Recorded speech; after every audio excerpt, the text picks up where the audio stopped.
Teman-teman mahasantri Pondok Pesantren Nur Ciganjur yang saya cintai dan santri online dimanapun Anda berada yang saya muliakan. Alhamdulillah malam ini kita kembali mempelajari kitab At-Turath wa Tajdid karya Profesor Dr. Hasan Hanafi. Di pertemuan kali ini kita membahas halaman 54 terutama mengenai al-mithaliyah, idealisme. Bismillahirrahmanirrahim. Qala al-mu'allifu rahimahullahu ta'ala wa nafa'ana bihi biulumihi bid-dharaini amin.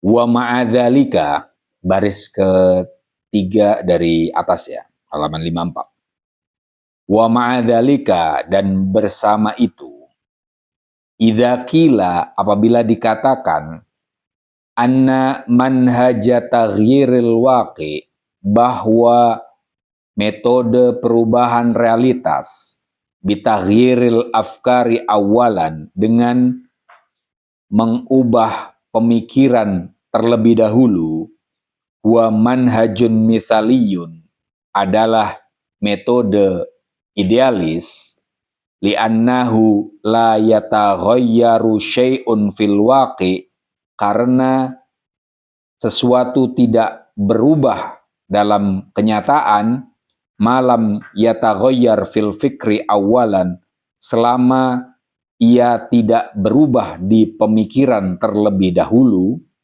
kila, maka dikatakan, hatta walau kana hadza manhajan mithaliyan, sampai seandainya metode ini disebut sebagai metode idealis, illa, hanya saja, annahu laisat bihi uyubul mithaliyatit taklidiyah, bahwasanya di dalamnya tidak ada kelemahan-kelemahan idealisme konvensional, wadzalika li asbabil atiyah, dan hal itu dikarenakan sebab-sebab berikut ini.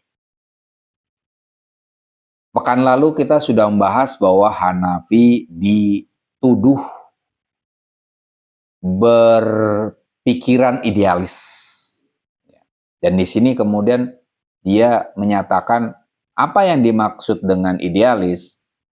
Idealis itu adalah orang yang berpikir tentang perubahan realitas, tapi permulaannya dari pemikiran. Kalau mau mengubah realitas, maka ubahlah pemikirannya dulu. Ya, itu idealis. Karena bagi orang idealis, yang penting adalah ide. Baru dari ide muncul realitas. Macam itu. Maka kalau mau mengubah realitas, ubahlah ide dulu. Maka realitas berubah. Nah, Hanafi dituduh semacam itu. Kata Hanafi, seandainya metode saya itu memang idealis, tapi metode saya terbebas dari kelemahan idealisme konvensional. Nah, jadi di sini ada dua ini ya, ada dua hal nih ya. Idealisme itu ada yang konvensional ya, dan ini Hanafi nih ya, Hanafi. Taruhlah apakah dia idealis? Hanafi, oke lah, diterima aja gitu. Tapi lihat deh, yang saya gagas ini bukanlah seperti idealisme yang dibayangkan oleh orang-orang yang kemarin kita sebut Marxis. Apa itu yang pertama? Laisal fikrul ladzi nata'amalu ma'ahu mujarrodan. Pemikiran yang kami geluti bukanlah pemikiran abstrak. Bal huwa fikrun hayyun, melainkan pemikiran yang hidup. Yuwajjihus sulukan nasi, yang mengarahkan perilaku manusia. Ai annahu, bahwasanya pemikiran yang digeluti oleh Hanafi itu adalah majmu'atu bawaitha lisuluki, sekumpulan motif-motif bagi perilaku, au tasawwuratin lil alami, atau sekumpulan konsepsi-konsepsi tentang alam semesta. tuwajjihun nasa fi hayatihimul amaliyah, yang mengarahkan manusia dalam kehidupan praktis mereka. Fanahnu la nata'amalu ma'afkarin mujarradatin, kami tidak berinteraksi dengan pemikiran-pemikiran abstrak, bal ma'a sulukin hayyin linnasi, melainkan dengan perilaku hidup manusia, tumathiluhu hadhil afkar, yang direpresentasikan oleh pemikiran-pemikiran itu. Nah, kalau pemikiran konvensional di sini bisa dilihat cenderung berurusan dengan pemikiran abstrak. Ya. Kalau Hanafi tadi dengan pemikiran hidup, ya. Afkarun hay, pemikiran hidup. Ya. Pemikiran abstrak, contoh idealis yang sering diacu itu misalnya, kalau yang paling dekat ya Hegel ya. Kalau yang lebih ke atas lagi Plato. Bagi Plato itu kan pemikiran abstrak betul. Ya, misalnya begini. Kemarin saya pernah bilang ke kalian bahwa bagi Plato itu yang kita tuju dalam apapun itu adalah ide. Misalnya kita ngomong tentang negara, itu ide tentang negara. Ketika ide tentang negara itu mewujud dalam bentuk Indonesia, itu hanya mimesis, hanya tiruan yang tidak sempurna dari negara sebagai negara. Jadi negara sebagai negara itu abstrak betul, nggak bisa. Kayak misalnya, oke lah, negara terlalu tinggi ya, indah, ya. Indah, keindahan sebagai keindahan itu ide, abstrak betul. Indah mungkin lebih masih abstrak ya, cantik saja, ya kan? Cantik itu kan gagasan, cantik sebagai cantik, ganteng sebagai ganteng, itu kan sebenarnya ide itu. Bagi orang idealis itu abstrak. Karena ketika kecantikan itu mewujud dalam bentuk siapa? Cewek cantik sekarang yang dianggap cantik di Indonesia siapa? Oh, oke, Devina Karamo ya, saya tahu. Oke, ponakannya Vincent itu ya kan? Tapi itu bukan standar tertinggi dari kecantikan itu sendiri, ya. Jadi yang disebut cantik itu seperti apa?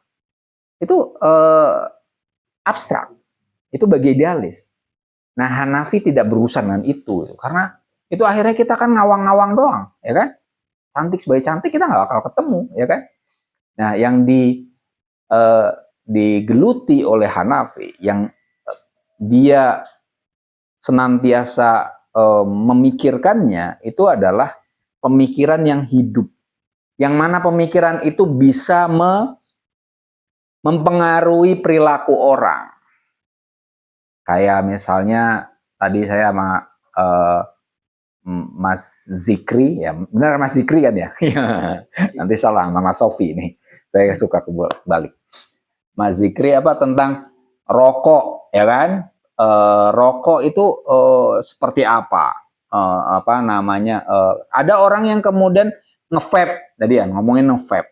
Ya, ada yang mengatakan vape lebih bahaya daripada rokok dan seterusnya. Kalau kemudian orang apa namanya, atau tadi yang saya bilang tahun 60-an itu pernah dikatakan susu formula itu lebih bagus daripada ASI. Sempat loh di Indonesia.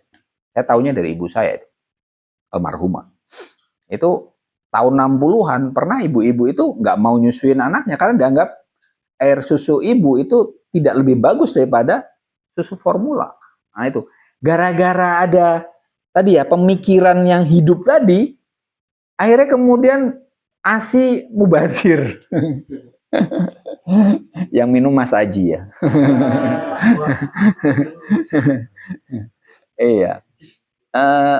Itu tadi apa, atau atau hal-hal yang inilah ya, kita misalnya eh, apa eh, apa misalnya hal-hal yang eh, tentang sopan tidak sopan, boleh tidak boleh, itu kan ada pemikiran dan pemikiran itu akhirnya menentukan kita untuk berperilaku, mendahulukan tangan kanan daripada tangan kiri misalnya gitu ya.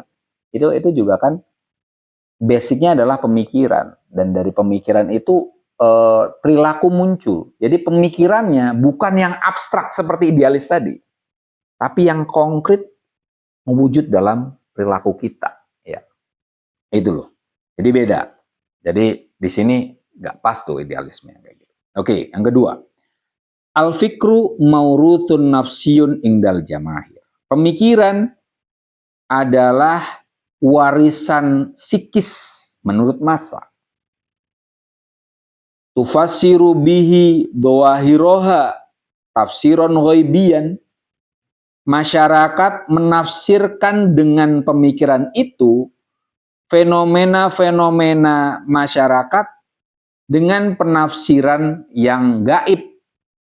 Jadi pemikiran-pemikiran yang ya misalnya hadis, apa namanya, ya Al-Quran, itu kan kemudian kita bisa menafsirkan fenomena-fenomena ya, yang kadang kita sampai ke taraf yang metafisik ya, metafisik dalam pengertian goib.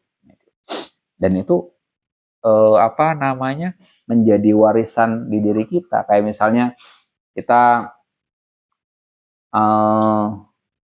sebagian besar mayoritas umat Islam di Indonesia kan percaya ada jin toh, ada makhluk astral gitu ya. Ya, kenapa? Karena di Al-Quran ada surat jin, ya kan?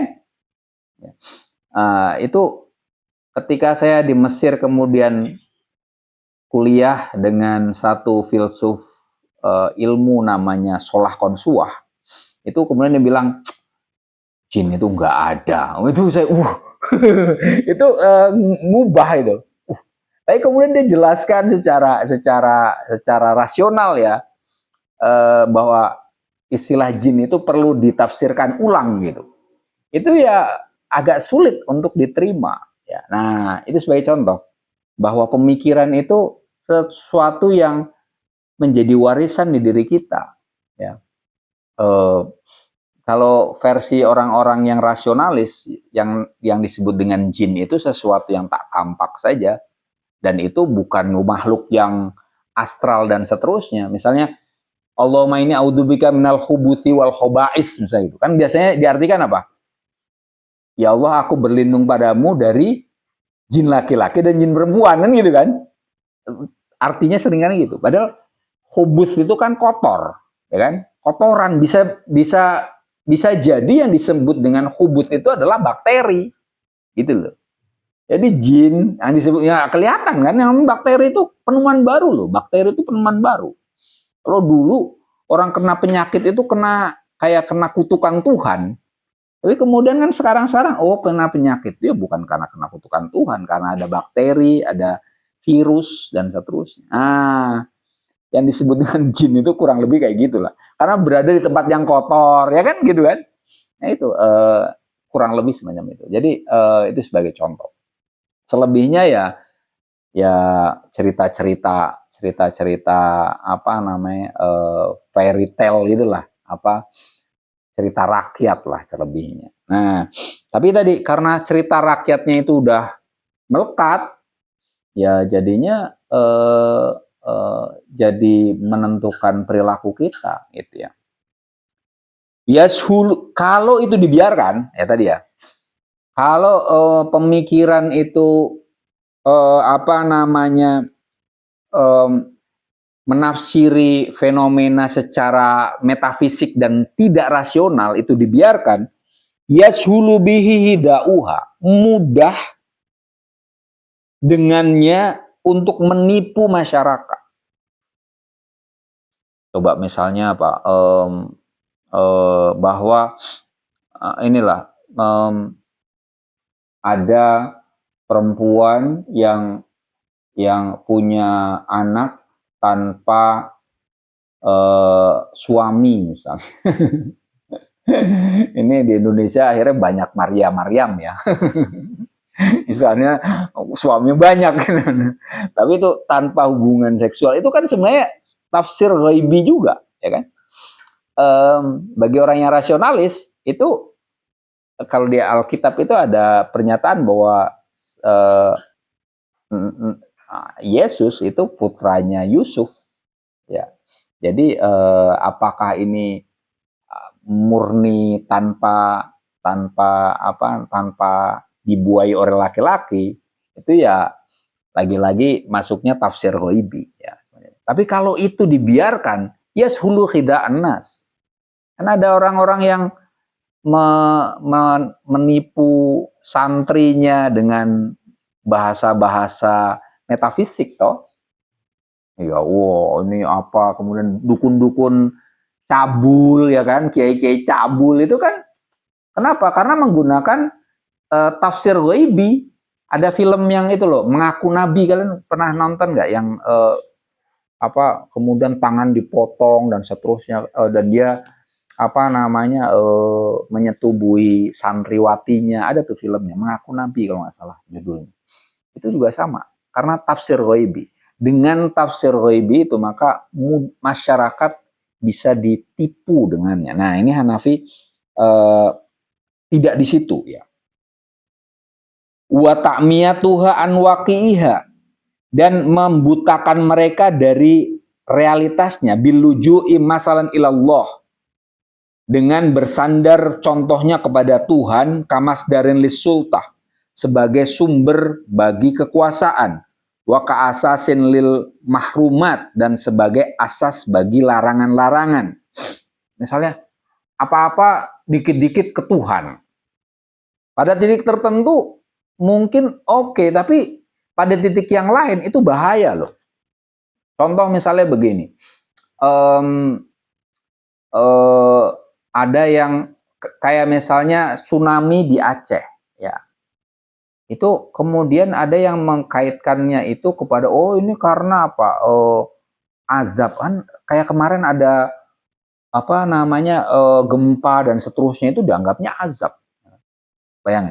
Bayangkan Anda adalah korban bencana alam itu. Dan ini di masyarakat Anda sebenarnya orang-orang yang baik-baik aja.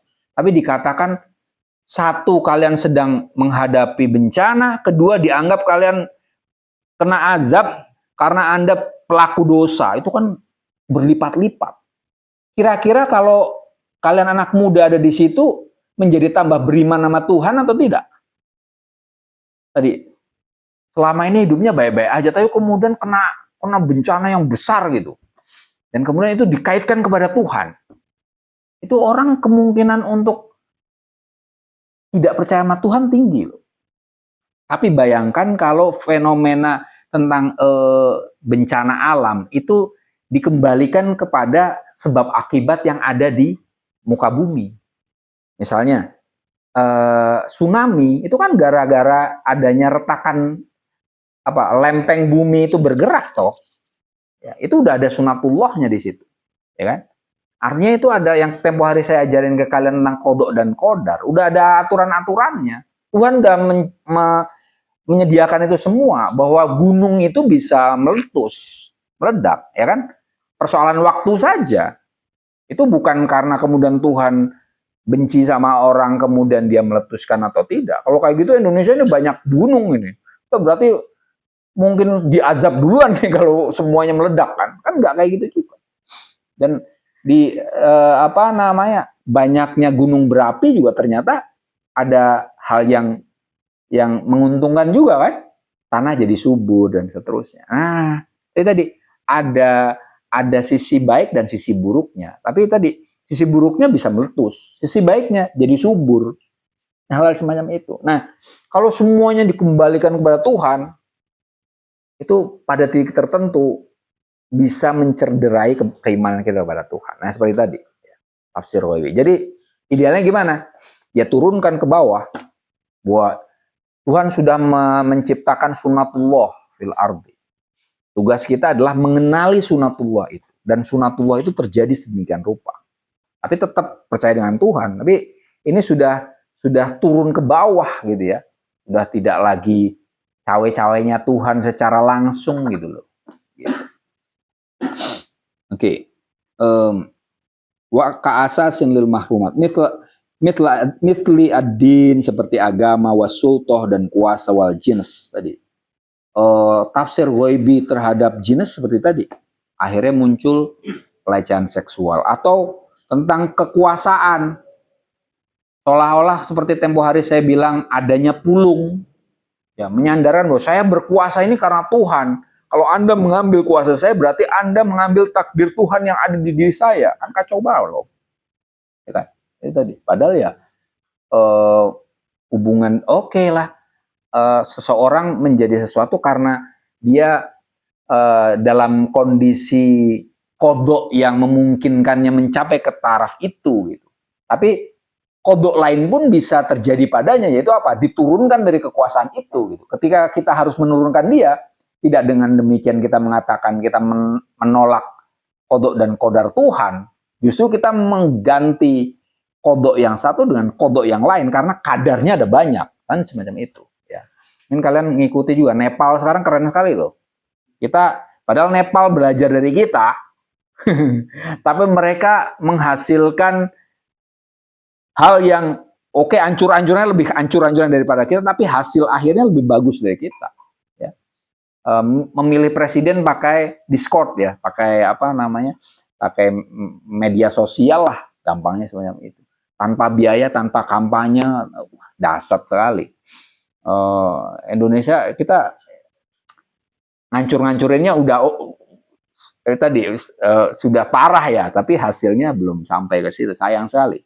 Nah itu apa namanya contoh bahwa kondisi yang buruk di masyarakat itu ya tidak seyogyanya langsung dikatakan oh ini sumbernya Tuhan.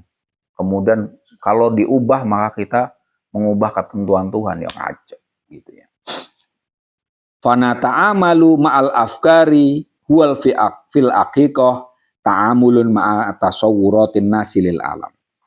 Interaksi kita dengan pemikiran sesungguhnya adalah interaksi dengan konsepsi-konsepsi manusia tentang alam semesta.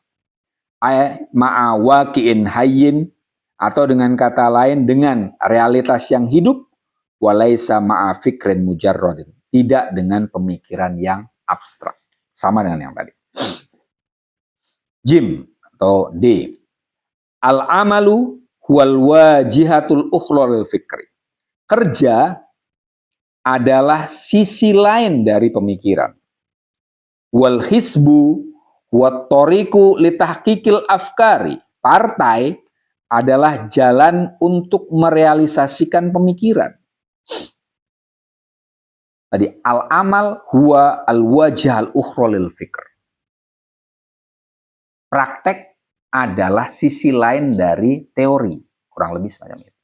Jadi bagi Hanafi, teori saja tidak cukup. Harus ada praktek. Al-ilmu laisa lil ilmi balil amal. Ya. Wong Jawa ini bilang apa? Ilmu kanthi laku. Ya. Ilmu itu dengan dipraktekkan. Nah, Hanafi dalam hal ini kecenderungannya adalah seorang yang praktis. Tidak hanya berhenti di teori saja. Kalau teori saja, ya di sini nih. Ya. Jadi ini masuk ke sini. Kalau konvensional itu teoritis. Hanya teori. Sementara Hanafi itu teori plus teori per praktek. Tapi yang diutamakan adalah praktek. Seperti Marx ya, di titik tertentu ya Hanafi. Makanya tadi, dia tidak 100% idealis. Pada titik tertentu seperti orang realis.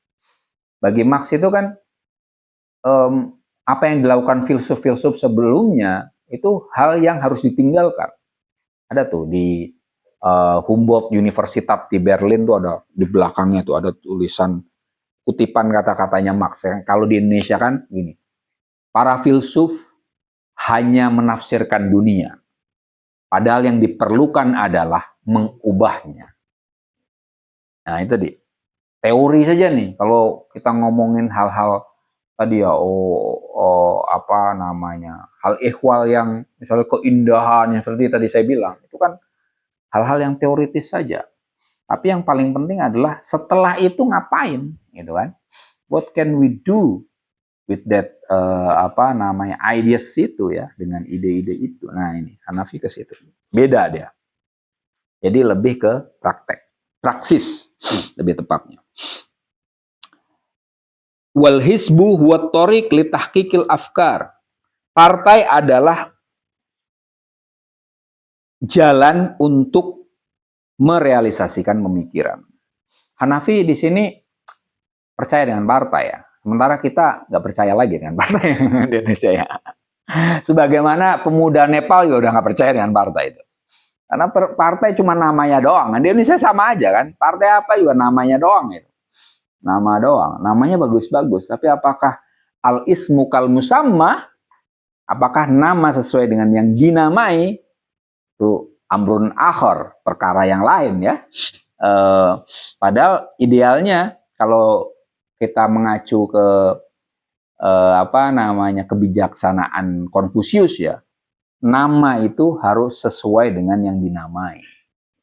Tadi idealitas dari partai adalah cara untuk merealisasikan tujuan. Misalnya amanat nasional, amanahnya apa misalnya gitu. Reformasi ya, reformasi itu seperti apa? Jadi benar-benar dikejar itu, dan itu menjadi tujuan utama dari partai itu sendiri.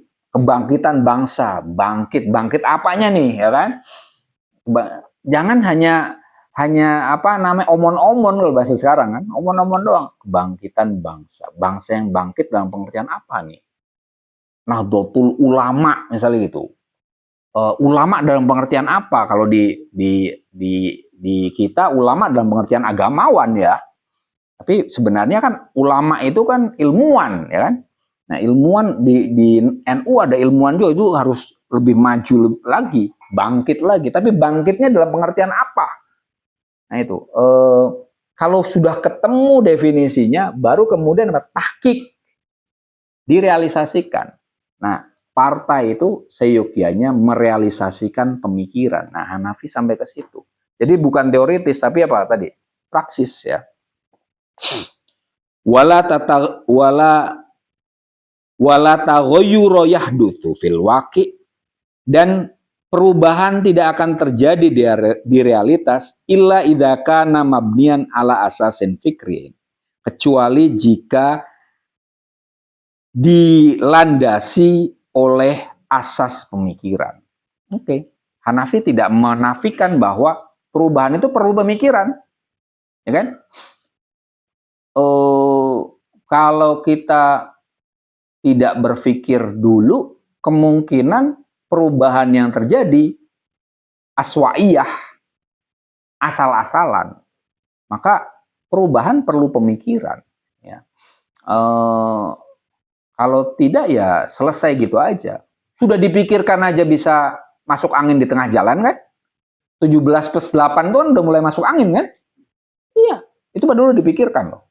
Itu aja berhenti di tengah jalan, bisa dibilang nih, kita nggak tahu sekarang juntrungannya kemana. Sudah dipikirkan yang nggak jadi, belum terlaksana, apalagi tidak. Kalau tidak, kacau mas. Cepat atau lambat, kekuatan lama akan balik. Namanya itu. Oke. Wahada yahdusu fit toli'ah. Hal itu berlaku di kalangan perintis. Awalan tumafil jamahiri thanian, kemudian di kalangan massa yang kedua. Jadi, berpikir dulu tentang arah perubahan itu di kalangan perintis atau para pemikir, kemudian di massa. Kalau sudah sampai ke tataran yang real, jadi itu. Kayak misalnya dulu ada Tritura, 3 tuntutan rakyat, kan dulu kan gitu kan, jelas itu. Apa tuh, turunkan harga, apalah, ada bubarkan PKI kalau nggak salah satunya. Yang kedua apa, saya lupa. Turunkan harga, satu lagi apa, 3 tuntutan rakyat. Ini sebenarnya bagus kayak 17 plus 8 ya. Kita awalnya mungkin di kalangan yang tadi ya, yang mau berpikir, NGO, dan kemudian sampai ke bawah. Tapi itu masih terlalu banyak ya, 17 plus 8 banyak banget ya. Memang masalahnya banyak banget Indonesia ya. Iya. Oke. Bahkan ada yang mengatakan, oh ini belum 1945, oh lebih parah lagi. Ya, 17 plus 8 udah banyak banget ya kan. Layah dusu at-taghayyuru illa ba'da hudusil wa'yi bitaghyir. Perubahan tidak akan terjadi kecuali setelah terjadinya kesadaran tentang perubahan. Tidak ada perubahan kalau kita nggak sadar bahwa kita perlu berubah. Kalau udahlah, nyantai-nyantai aja. Jadi kalau masyarakat masih kayak gitu aja, ya nggak akan jadi.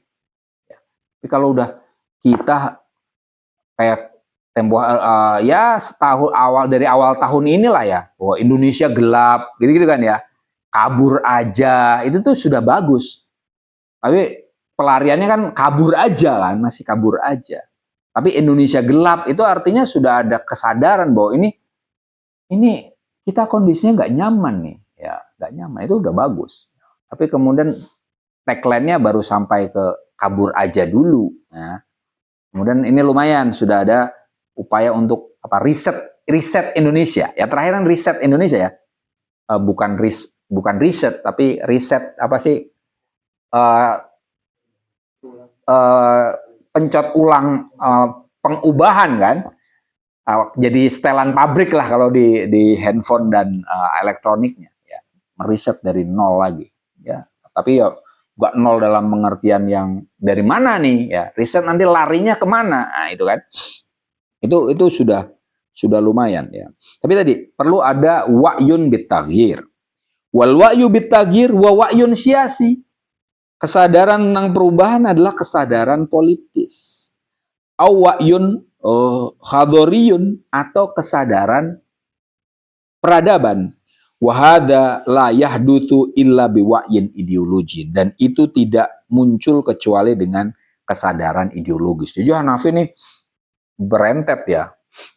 Perubahan itu tadi ya. Jadi basicnya adalah ideologi. Kesadaran ideologi, kesadaran ideologis. Nanti kesadaran politis. Sono kesadaran perubahan, baru perubahan. Sepanjang itu ya. Ideologi dulu. Indonesia ini udah nggak ada ideologinya, masalahnya. The end of ideologi yang dianggapnya gitu ya. Mulai perang dingin selesai itu kan, kemudian dianggap the end of ideologi nih, yang menang the end of history kata Francis Fukuyama kan, yang menang kapitalis. Jadi akhirnya ya seperti sekarang ini kan sebenarnya yang paling berkuasa di dunia ini kapitalisme. Ya. Kita masuk ke situ. Indonesia ini pada dasarnya kan feodal, ya, uang tanah, ya, pengennya jadi tuan lah. Ditambah ideologi dari luar yang disebut dengan kapitalis. Jadi mau masuk demokrasi sekalipun baliknya ke situ, ke setelannya. Jadi kata riset itu hati-hati loh. Bisa jadi kita kembali ke sekarang kan kita kembalinya ke feodal. Walaupun di Indonesia misalnya ada pilkada, kan akhirnya ke feodal, ya kan? Muncul raja-raja baru, raja-raja lokal, ya kan? Demokratisasi, tapi kemudian ya muncul oligarki. Nah itu tadi. Ini kenapa ya? Karena memang yang dominan di Indonesia, di dunia secara umum, ya emang ideologinya kapitalis, neoliberal, dan itu. Itu dulu harus disadari bahwa ini bermasalah. Ya.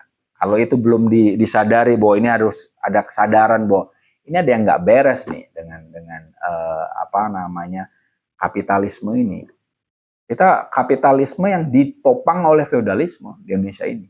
paling sederhana ya, itu ideologi laten di Indonesia itu yang selama ini dilawan oleh Pram itu kan itu feodalisme dan juga kapitalisme sebenarnya.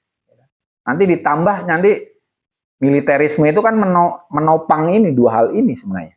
Militerisme itu menopang jadi feodal dan jadi kapital gitu. Tapi nanti upaya untuk mengkritik itu dianggapnya Marxis kiri, padahal ya enggak, tidak harus ya, dengan apa namanya kiri Islam ala Hasan Hanafi ini tidak harus jadi Marxis, tetap jadi Muslim untuk menyadari bahwa kondisi sekarang ini kondisi yang tidak baik-baik saja. Oke. Al-amal al-ideologi juz'un min taghayyuril waqi' wa asasi an-nadhari. Kerja ideologis adalah bagian dari perubahan realitas. Wa asasuhu an-nadhari, dan asas teoritisnya. Wala yataghayyaral waqi'u illa ba'da amalin ideologi. Realitas tidak akan berubah kecuali setelah kerja ideologis. Wa hadhihi idhofatul biladin namiyah ala Rasidi Tsauri al-Basari. Ini adalah gagasan tambahan atau kontribusi dari negara berkembang bagi keseimbangan revolusi umat manusia. Jadi perlu ideologi ini Hanafi katakan. Wa tahrikul jamahir laisa faqat antoriki tauratiha ala audha'il qaimah. Menggerakkan massa tidak hanya melalui revolusi atas tatanan yang ada. Bal aidon tauratiha min ajli tahqiqi qimatiha. Tapi juga melalui revolusi demi merealisasikan nilai masyarakat itu sendiri. Alladzi akhadat madlulatin jadidatin qadiratin ala tahqiqil jamahir. Yang mengambil tanda-tanda atau pesan-pesan baru yang mampu untuk menggerakkan massa. Wa min thamma, dari situ ta'ti maslahatul jamahir bitabiyah labil asolah. Dengan demikian kemaslahatan masyarakat itu hadir sebagai ikutan, bukan sebagai sesuatu yang asali. Wa fid darajah ats-tsaniyah, di tingkatan yang kedua, la fid darajah al-ula, bukan di tingkatan yang pertama. Wa fin nihayah, dan di akhir, la fil bidayah, bukan bukan di awal ya. Ini pesan di sini adalah massa perlu belajar selain berevolusi. Maksudnya begini ya. Tadi tidak hanya mengubah tatanan, tapi juga perlu merevolusi nilai dirinya. Gitu. Masyarakat itu tidak cukup untuk kayak kemarin bikin apa dalam tanda kutip kerusuhan lah kalau yang apa jarah-jarah itu. Tapi perlu juga disadarkan bahwa mereka itu bernilai loh, ya. Bahwa apa namanya, kita jangan memposisikan diri sebagai rakyat, itu jangan memposisikan diri sebagai budak bagi para aparat itu. Justru seperti yang dilakukan oleh teman-teman kayak Salsa itu kan manggil rakyat, manggil kita kan bos kan, ya kan? Justru memanggil anggota DPR itu sebagai karyawan. Nah, itu sebagai bagus itu. Itu bagian dari tsaurah litahriki qimatiha, mengajari massa bahwa kita ini justru pemilik negeri ini. Aparat itu jangan disebut sebagai pemerintah sebenarnya. Pemerintah itu kan merintah. Mereka itu aparat. Mereka itu hanya dikasih jabatan, pejabat. Maka saya tidak begitu sepakat untuk mendefinisikan governance itu sebagai apa namanya pemerintah, ya, pejabat saja, aparat pejabat gitu. Hanya menjabat, mereka aparat apa namanya yang kita kasih tugas untuk membantu kehidupan publik gitu. Dan mereka adalah orang-orang karyawan kita. Kita menggaji mereka dengan apa namanya pajak dan seterusnya semacam itu. Jadi kalau kemudian ada aparat atau pejabat yang adigang-adigung pakai strobo dan seterusnya, itu ya seharusnya kayak kemarin-kemarin kan malah rakyat marah juga kan ya, marah kan. Loh, enak-enakan lu pakai mobil, apalagi oke lah kalau hari kerja ya masih agak wajar, mungkin ada ketemu yang penting. Kadang weekend loh, Sabtu Minggu itu masih pakai strobo, itu mau ngapain? Ya kan? Itu kemungkinan kepentingan pribadi sangat tinggi toh. Nah, itu sebagai contoh. Jadi masa tidak cukup hanya digerakkan untuk melakukan perubahan yang radikal, tapi sebelum itu perlu diajari bahwa mereka itu punya qimah, punya nilai yang mereka lebih tinggi derajatnya daripada para aparat dan pejabat. Kemudian yang kedua, pesan dari nomor D ini adalah kemaslahatan massa adalah tujuan akhir yang perlu melalui beberapa tahap gitu. Kemaslahatan masyarakat itu tujuan akhir, bukan awal. Tujuan akhir tuh ya contoh paling gampangnya di Pancasila lah. Tujuan terakhirnya itu kan sila kelima. Keadilan sosial bagi seluruh rakyat Indonesia. Tapi untuk sampai ke situ kan harus melalui sila-sila sebelumnya itu. Sekarang yang sedang problem di Indonesia kan sila keempat sebenarnya. Ya, kerakyatan yang dipimpin oleh hikmat. Nah, itu tadi. Hikmat itu sebenarnya apa nih? Double lagi. Hikmat kebijaksanaan itu kan redundant ya. Pengulangan. Hikmah itu artinya kebijaksanaan. Kebijaksanaan artinya hikmah. Tapi disebut 2 kali. Seharusnya kerakyatan itu dilatar belakangi oleh hikmah. Ada musyawarah untuk mufakat, perwakilan. Tapi kemudian perwakilan apakah mereka wakil kita? Jadi Indonesia kontemporer sampai kemarin kita ada demo yang kacau balau itu kan karena di poin yang keempat kita belum selesai. Maka ya kemaslahatan masyarakat yang dalam hal ini adalah sila kelima, keadilan sosial, ya emang susah, belum sampai karena tadi perwakilannya tidak mewakili, ya kan? Kebijaksanaan atau hikmat itu belum menjadi pandu yang mengarahkan kehidupan publik kita. Nah itu ya. Tadi penuhi dulu kemanusiaan yang adil dan beradab itu kan juga jauh itu ya, belum benar-benar terrealisasi. Keadilan masih belum. Nah, maka keadilan sosial bagi seluruh rakyat itu kan yang paling tinggi sekali. Itu terakhir, tapi tadi perlu melalui tahap-tahap. Maksudnya di situ. Kenapa maslahah itu fin nihayah la fil bidayah. Oke. H. Al-mithaliyah bitobi'atiha da'watun ila tsaurati wat taghyir. Nah, ini. Hanafi berusaha untuk membela idealisme. Idealisme tapi versi dia ya. Al-mithaliyah, idealisme bitobi'atiha secara natural pada dasarnya adalah dakwatun, seruan ila tsaurati wat taghyir, kepada revolusi dan perubahan. Khosotan khususnya idza kanat tayyaron lisyabab, terutama apabila idealisme itu menjadi aliran para pemuda. Para pemuda biasanya idealis ya. Idealis lu, tapi biasanya diledek kan, terlalu idealis lu gitu kan. Gak asik. Nah, gitu. Tapi anak muda memang harus idealis ya. Fakot fuhimatil mithaliyatu khotoan al qasdi. Tapi sayangnya tadi idealisme telah dipahami secara salah dan secara sengaja, disalahpahami dengan sengaja. Idealisme telah disalahpahami secara sengaja. Wadhalika bittihamiha bi'annaha in izalun anil waqi, yaitu dengan menuduh idealisme sebagai tindakan yang menjauh dari realitas.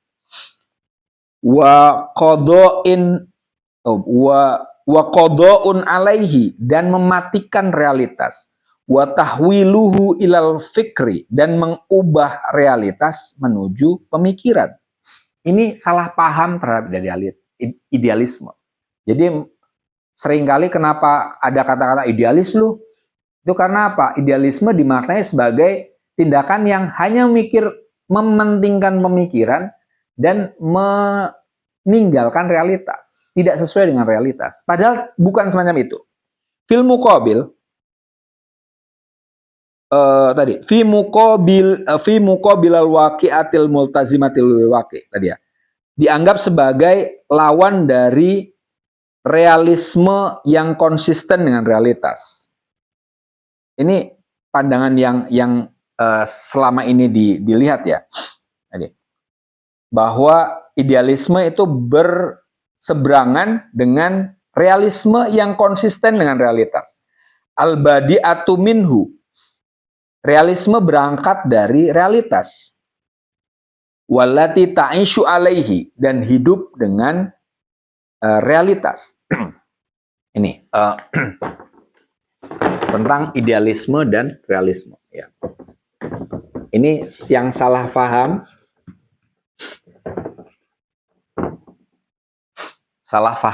Ini salah paham. Atau paham lama ya. Paham lama. Paham atau faham sih? Paham ya, paham lama. Jangan nanya ke orang Sunda ya. Paham atau faham? Bingung juga. Oke. Ini idealisme.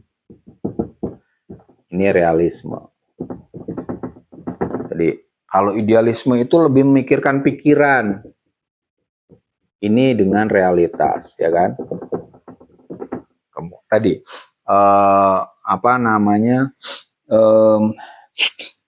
kurang lebih gitulah gampangnya. Fihinin annal aksa huwa sahih. Hanafi mengatakan justru kebalikannya yang betul. Fal mithaliyatu harokatu rafdul waqi. Idealisme adalah gerakan yang menolak realitas. Wa munadatun biwaqi'in afdol. Dan seruan ke arah realitas yang lebih baik. Wa thauratun alal wad'il qaimi. Revolusi atas tatanan yang ada. Wa tutalli'u nahwal mustaqbal. Dan memandang ke arah masa depan. Ini yang benar. Jadi ya. Idealisme yang pandangan versi Hanafi ya. Justru idealisme itu anti status quo. Apa yang gitu kan? Jadi menolak realitas yang ada. Yang dicari adalah realitas yang lebih bagus, ya kan? Yang dicari adalah masa depan. Ini ya. Masa depan. Nah, sementara fihinin annal waqi'iyata, realisme sebaliknya, taslimun bil amril waqi', ini pro status quo.